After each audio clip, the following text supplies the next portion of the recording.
जीवों में एक सुव्यवस्थित एवं निश्चित रचनात्मक व्यवस्था रहती है। कोशिकाएं सभी जीवों की रचनात्मक और क्रियात्मक इकाइयाँ होती हैं। कोशिका, ये दीवार का किससे बना है? ईंट से बना है, मेन रूप से तो ईंट है,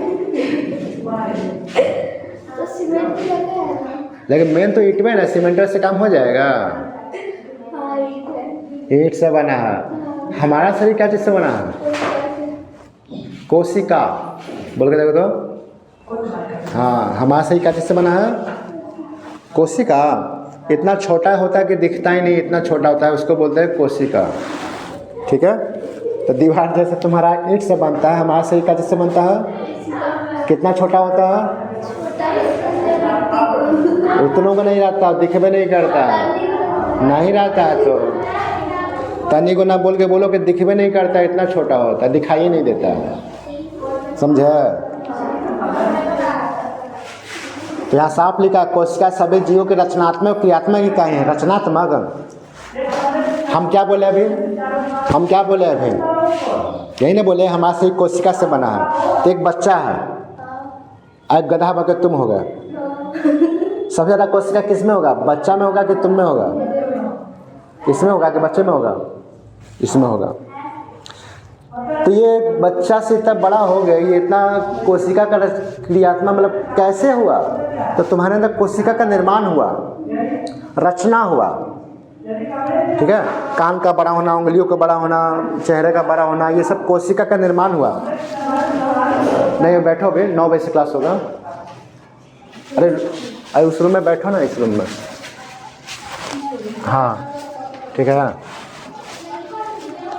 बैठो, आएंगे 9 बजे। तो कोशिका क्या करता है? हमारे शरीर में कोशिकाओं का जो है ना, कैसे कार्य करता है। जितने भी अंग होते हैं कोशिका से बने होते हैं ना। तो ये कोशिका क्या करता है? उन अंगों को निर्माण करने लायक बनाता है। हमारा कान का बड़ा होना, आँखों का बड़ा होना, ये सब कोशिका से ही होता है। कोशिकाओं के विकसित से, यानी उसके विकास से ही हमारे शरीर का विकास होता है। हम लोग और बड़े होंगे ना, तो ये कोशिका का निर्माण और बड़ा होगा। यानी कोशिका बनता है कैसे से? तो कोशिका से ही बनता है।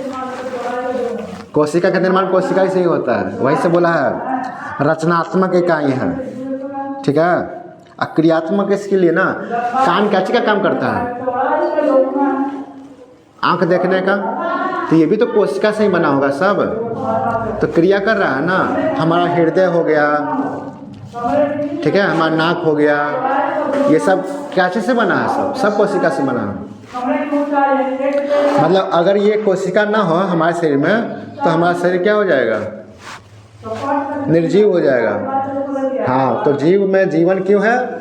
सजीव क्या है? कोशिका के कारण। अब सुनो, कोशिका के समूह से क्या बनता है? ऊतक बनता है। ऊतकों के समूह से क्या बनता है? अंग बनता है। अब अंगों के समूह से क्या बनता है? शरीर। फिर से बताते हैं, कोशिका ढेर सारा मिलकर क्या बनाया? ऊतक बनाया। ऊतक ढेर सारा मिलकर क्या बनाया? अंग बनाया। और ढेर सारा अंग मिलकर क्या बनाया? शरीर बनाया। पता है तुमको, तुम्हारा अगर हम पोस्टमार्टम करें ना, तो तुम्हारा आँख अलग होगा, नाक अलग होगा, मुंह अलग होगा, गला अलग होगा, दिल अलग होगा, फेफड़ा अलग होगा, लंग्स अलग हो जाएगा, किडनी अलग हो जाएगा तुम्हारा। समझ आ रहा है? तुम्हारे शरीर का बहुत सारा पार्ट होता है, जिसको अलग अलग चोर बाजार में बेच सकते हैं।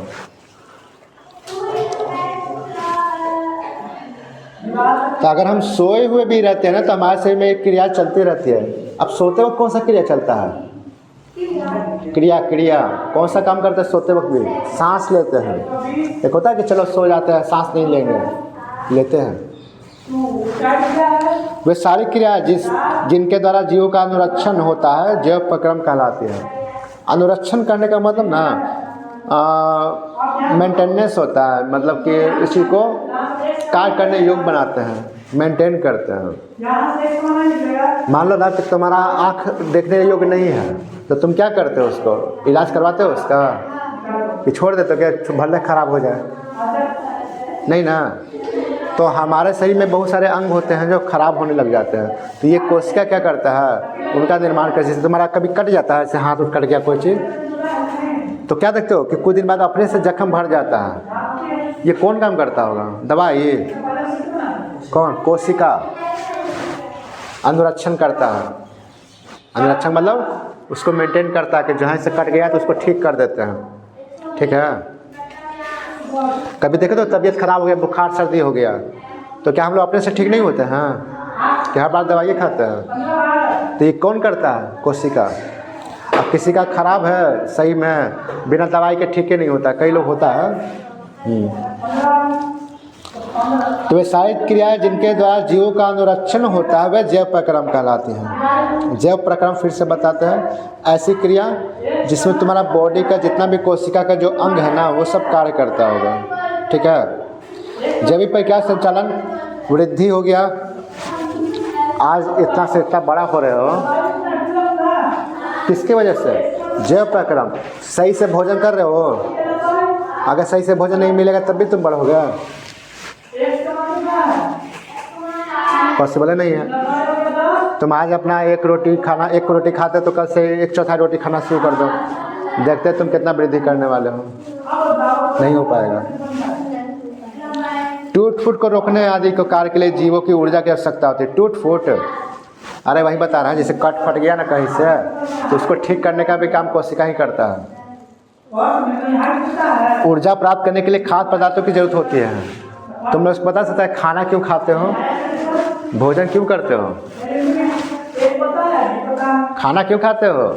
हवा पानी नहीं मिल रहा है तुम लोगों के? हवा पानी मतलब कि भोजन भी करते हो अलग से? पेड़ पौधा तो अपना हवा पानी में खुश रहता है, तो हम लोग को भोजन क्यों चाहिए? उसको देखो दाल रोटी खाते हुए, तो हम लोग क्यों देखे हो? तुम पेड़ पौधा को दाल रोटी खाते देखे हो, तो हम लोग क्यों खाते हैं?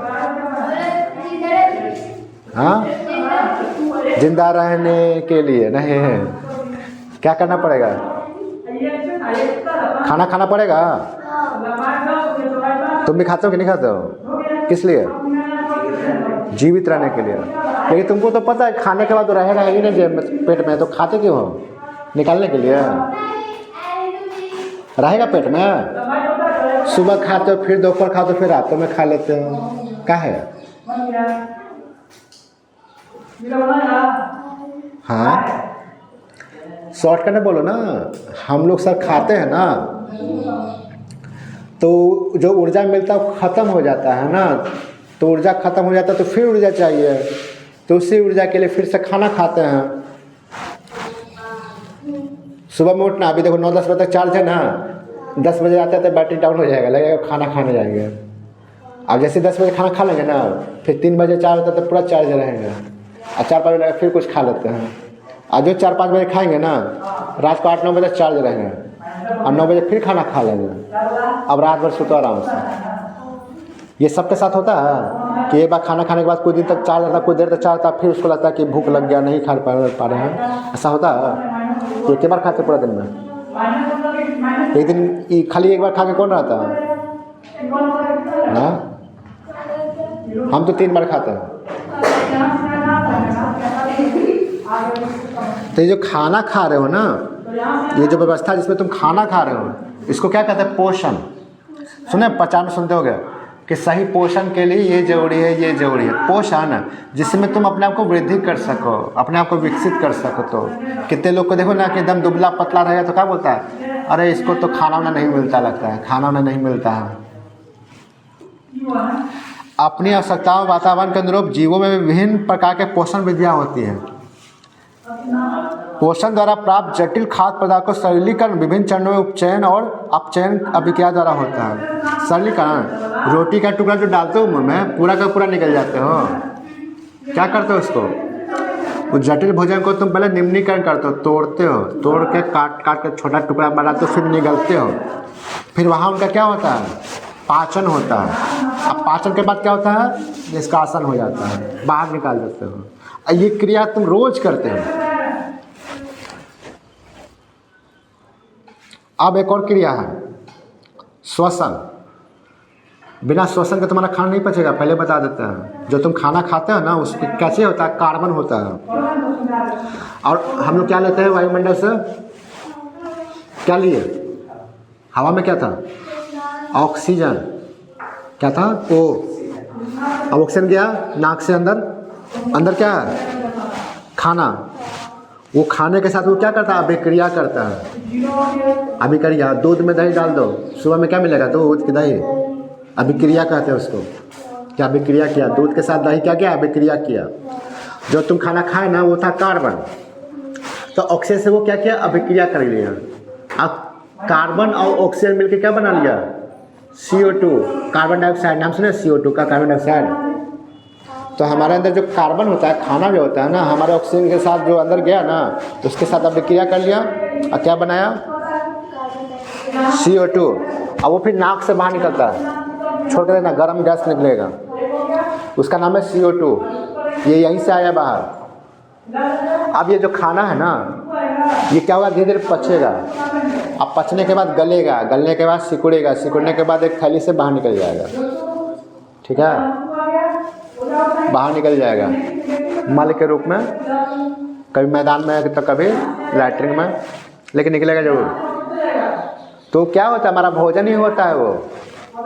अब वो क्या हो गया मल के रूप में बन गया। तो ये अगर पोषण ना रहे तो क्या होगा, अगर हम लोग खाना नहीं टाइम पे लेंगे तो क्या होगा, ऊर्जा नहीं मिलेगा। ऊर्जा नहीं मिलेगा तो वृद्धि नहीं होगा, विकास नहीं होगा, और एक टाइम ऐसा आएगा कि तुम मर भी जाओगे। तो अपने आप को जीवित रखने के लिए हम जो भी परिक्रम करते हैं ना, वो जैव परिक्रम में आता है। चाहे श्वसन करो, भोजन करो, सब। तो इसमें ऑक्सीजन का उपयोग होता है एवं ऊर्जा मुक्त होती है। देख लो आ गया ना, ये ऊर्जा कहाँ, खाना खाते देख दो, मतलब ऐसे खेलो। एक और एग्जाम्पल देते हैं, मान लो तुम 10-11 बजे तक खूब क्रिकेट खेले, 12 बजे तक खूब क्रिकेट खेले, अब क्या बोलोगे, थक गए जा रहे, खाना खा के आते हैं। खाना खाए फिर क्या थोड़ा आराम कर लेते हैं, आराम कर लिए तो क्या उसके बाद तुमको मन करता है कि अब नहीं खेल पाएंगे, फिर चार्ज हो जाओगे, फिर खेल लोगे। तो क्या हुआ यहाँ पर ऊर्जा। ठीक है, ये जो भोजन किए तुमको क्या मिला, ऊर्जा मिला। उस ऊर्जा से तुमको एक ताकत आए कि हम अब फिर से काम कर सकते हैं। तो अब यहाँ पर लिख रहा है ना कि बृहत रूप से श्वसन इन सभी क्रियाओं को सम्मिलित रूप है जिनके द्वारा शरीर में ऊर्जा का उत्पादन होता है। तो एक कोशिकीय और सल जीवों में खाद्य पदार्थों को ग्रहण करने, गैसों का आदान प्रदान एवं अपशिष्ट उत्पादों के निष्कासन हेतु खास अंग नहीं होते। कुछ ऐसे जीव होते हैं ना, हम लोग का तो अंग हो ना निष्कासन के लिए, सबको पता है ना हम लोग भोजन कहाँ से निष्कासन करते हैं। निष्कासन का मतलब बाहर निकालना। अब कहाँ से लेते हैं, अंतर्ग्रहण, पता ना कहाँ से होता है भोजन का अंतर्ग्रहण, कहाँ से होता है भोजन का अंतर्ग्रहण, कहाँ से होता है अंतर्ग्रहण। अंतर्ग्रहण का मतलब होता है ले जाना। तो भोजन को कहाँ से ले जाते हैं, भोजन कहाँ से खाते हो, मुंह से। बोल नहीं रहे हो तुम, भोजन कहाँ से लेते हो, अरे भोजन कहाँ से लेते हो, मुंह से लेते हो। यहाँ से आया, यहाँ गया। भोजन का पाचन कहाँ होता है, होता ना है। तो कई ऐसे जीव होते हैं ना जिनके पास ना तो मुंह है, ना पेट है, और ना निष्कासन का कोई अंग है, नहीं है। पता उसका नाम क्या है, अमीबा। नाम सुने अमीबा का, अमीबा नहीं सुने हो। उसका रचना कुछ इस तरह से होता है, इस तरह से बना दोगे, ये अमीबा हो गया। ठीक है, मछली का टुकड़ा जैसा होता है ना, कुछ पीस उस इस तरह का अमीबा होता है। इसका आकार निश्चित नहीं होता है, ये किसी का आकार का भी हो सकता है। इसका नाम है अमीबा। ये एक कोशिकीय होता है। एक कोशिकीय कहने का मतलब खाएगा इसी से और निकालेगा भी इसी से, पचाएगा भी इसी से। ठीक है, बस एक कोशिकीय। हम लोग को आँख देखने के लिए अलग कोशिका है, सुनने के लिए अलग कोशिका है, अंग बोलने के लिए अलग अंग है ना। सब चीज़ के लिए अलग अंग दिया है, लेकिन इसके लिए एक ही कोशिका होता है। हम लोगों के पास करोड़ों करोड़ों कोशिका होती है हमारे शरीर में, करोड़ों करोड़ों कोशिका होता है हमारे शरीर में। जैसे इसमें कितना 5 लाख ईंटा लगा होगा इस दीवार में। हाँ, 5 लाख कहाँ से, हमको तो लगा कि हज़ारों ईंटा नहीं लगा होगा इसमें, हज़ारों नहीं, हाँ 1000 का अंदर ईंटा होगा इसमें, 230 से ऊपर ही होगा। क्लियर। तो इसमें कितना ईंटा, हज़ारों ईंटा नहीं लगा होगा। फिक्स है। लेकिन हमारे शरीर में कितने कोशिका हैं? करोड़ों, फिक्स है। लेकिन अमीबा के अंदर कितना कोशिका होगा? एक कोशिका, समझ गया? तो हम लोग एक से ज़्यादा जितना भी कोशिका होता है उसको बोलते हैं बहुकोशिकीय। तो हम लोग बहुकोशिकीय जीव में आते हैं। ये सब एक कोशिकीय जीव में आता है। तो एक कोशिकीय एक सेल जीव में खाद्य पदार्थों को ग्रहण करने, गैस का आदान प्रदान, अपशिष्ट उत्पादन के निष्कासन हेतु खास अंग नहीं होते हैं। जैसे हम लोग का बहुत सारा अंग होता है ना, इनका अंग नहीं होता। इसका नाम है अमीबा। अमीबा नाम है इनका। तो क्योंकि इनका सारा शरीर क्या होता है? पर्यावरण के संपर्क में रहता है। लेकिन बहुकोशिकीय जटिल जीवों को सारी कोशिका अपने पर्यावरण के सीधे संपर्क में नहीं रह पाते हैं। खाना अगर पच रहा है तो दिखता है क्या कि खाना कहाँ पच रहा है? नहीं ना। ऑक्सीजन ले रहे हैं नाक से, ठीक है, हम ले रहे हैं, लेकिन दिख रहा है क्या वो कैसे अभी क्या करके बाहर निकल रहा है? सब अंदर ग्रहण हो रहा है, सब अंदर में क्रिया चलती है। अतः इनके विसरण के साधारण क्रिया से भी सभी कोशिकाओं की जरूरतें पूरी नहीं हो पाती है। इन बहुकोशिकीय जीवों में खाद्य पदार्थ गैसों के परिवहन के लिए परिवहन तंत्र होता है। परिवहन तंत्र, ऑक्सीजन को ले जाना छोड़ना सारा चीज़ व्यवस्था होता है हमारे अंदर। इसके द्वारा खाद्य पदार्थ और गैस शरीर के एक हिस्से से ग्रहण करने वाला स्थान से दूसरे हिस्से तक स्थानांतरित होता है। हमारा यहाँ से भोजन जो मुंह से लेते हो यहाँ तक पहुँचता है तो किसी तो अंग तंत्र से जाता होगा कि डायरेक्ट पहुँच जाता होगा? नहीं ना। हमारा जो मल होता है ना, मल कहीं तो जमा होता होगा। एक टाइम आता होगा ना, ऐसा होता है क्या कि खाना पचा तो अंदर लैट्रिन लग गया? नहीं, टाइम लगता है। ध्यान देना ना, सुबह में लगेगा लैट्रिन ज़्यादातर, सुबह में टॉयलेट लगता होगा, फिर कई लोग शाम में भी टॉयलेट करता है।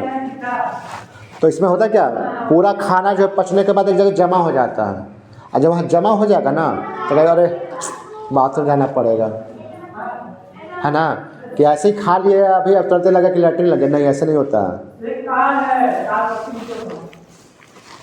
विभिन्न जैविक क्रियाओं, हाँ पापा है।